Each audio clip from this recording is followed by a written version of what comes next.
Oke, terima kasih sudah mengklik video ini. Kali ini lanjut lagi kita membahas seputar kartu prakerja. Sebelumnya selamat bagi peserta gelombang pertama yang sudah cair untuk intensifnya. Walaupun belum semua, masih ada beberapa dari gelombang satu yang masih proses, jadi harus bersabar. Sedikit ada rasa khawatir sebelumnya karena ada keterlambatan proses pencairan. Jadi kita menjadi ragu-ragu atau was-was, beneran nggak sih ini programnya? Tapi akhirnya terjawab juga dengan cairnya gelombang periode pertama ini. Oke, kali ini sudah memasuki gelombang keempat. Perjalanan saya dari gelombang pertama yang belum diterima, kemudian lanjut ke gelombang kedua masih kehabisan kuota. Di gelombang ketiga ini status masih dievaluasi. Nah, untuk gelombang 4 ini masih belum ada pembukaan lagi sampai video ini dibuat yaitu di Selasa 5 Mei 2020 pukul 14 waktu Indonesia Barat. Saya udah login ke site-nya, ini belum muncul loh untuk opsi kelanjutan gelombang. Mungkin dalam pikiran saya masih sibuk ngurusi pencairan gelombang yang pertama sih. Tapi tolonglah kami ini yang masih belum diterima, sudah nggak sabar pengen segera ikut untuk pelatihannya. Dari hari Senin kemarin ini kita pantau dengan teman-teman sampai di hari Selasa ini sudah ramai di grup dipameri hasil pencairannya, membuat kita semakin nggak sabar kepengen segera mengikuti. Sedikit membahas ke belakang di gelombang ketiga mengenai menghubungkan rekening. Bagi yang belum, segera saja dihubungkan. Memang kalau saya amati yang diprioritaskan adalah dengan menggunakan rekening BNI khusus prakerja. Untuk yang rekening online itu masih ada proses selanjutannya, yaitu harus upgrade dan prosesnya itu lama, kemudian susah, jadi mesti ekstra lebih bersabar. Karena ini belum ada perkembangan apapun untuk gelombang keempat ini, jadi akan saya bahas seputar isu-isu yang beredar sampai pada gelombang keempat ini mengenai kartu prakerja.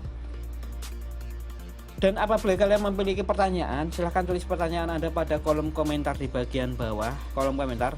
Nanti akan kita jawab dan kita bahas. Jangan lupa untuk bantu saya klik tombol like, subscribe, dan nyalakan lonceng supaya tidak tertinggal info update seputar kartu prakerja. Oke, untuk isu yang pertama adalah ini katanya isu bisa mempercepat kita proses diterimanya, yaitu penggunaan nama akun kapital semua atau huruf kecil semua itu menghambat diterima. Sebenarnya itu nggak benar, itu sebenarnya salah. Mau kecil semua, mau besar semua, atau kombinasi itu sama saja, tidak ada kaitannya atau tidak ada hubungannya dengan mempercepat untuk diterima. Karena untuk sistem penerimaan itu dipilih mungkin secara acak atau random dari jutaan yang ikut, dan sistemnya kayaknya masih untung-untungan. Tapi kemarin saya sempat bertanya ke adminnya dari kartu prakerja tentang bagaimana sih mekanismenya dan untuk peluang lebih diterimanya itu yang seperti apa. Kemudian saya mendapatkan jawaban, yaitu berikut yang harus diperhatikan, bahwa nanti di gelombang berikutnya itu data yang kita masukkan itu bisa diupdate kembali atau diperbarui apabila ditemui kesalahan. Nah, kesalahan itu yang bisa menghambat sistem untuk menerima dari pengajuan kita. Yang pertama adalah masih banyaknya kesalahan di swafoto atau selfie. Itu maksudnya seperti ini, lebih karena fotonya tidak sesuai dengan KTP dan tidak dikenali oleh sistem, karena bisa saja pengambilannya itu tidak jelas atau tidak fokus, blur. Yang kedua terlalu terang, yang ketiga terlalu gelap, dan keempat proporsi tidak pas, yaitu peletakannya tidak sesuai. Ada juga yang tidak menghadap ke kamera.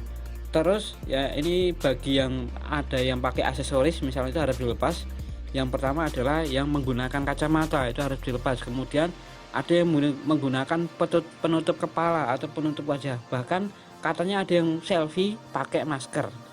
Itu jelas akan mempersulit untuk proses penerimaannya, untuk filteringnya. Untuk pendaftar yang diutamakan adalah yang data-datanya itu valid. Banyak masih yang ditemukan itu tidak sesuai, atau datanya itu tidak sesuai antara dokumen yang diupload atau yang diberikan dengan data yang diinput. Nggak tahu itu minjem KTP atau gimana, mungkin namanya berbeda dan sebagainya.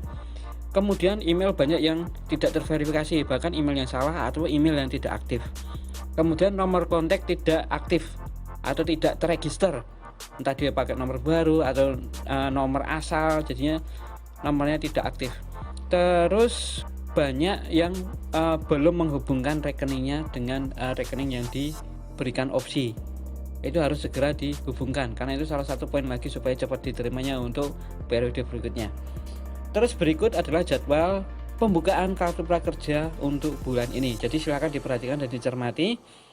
Jadi jangan menyerah, tetap semangat untuk berjuang. Terima kasih dan sampai jumpa kembali.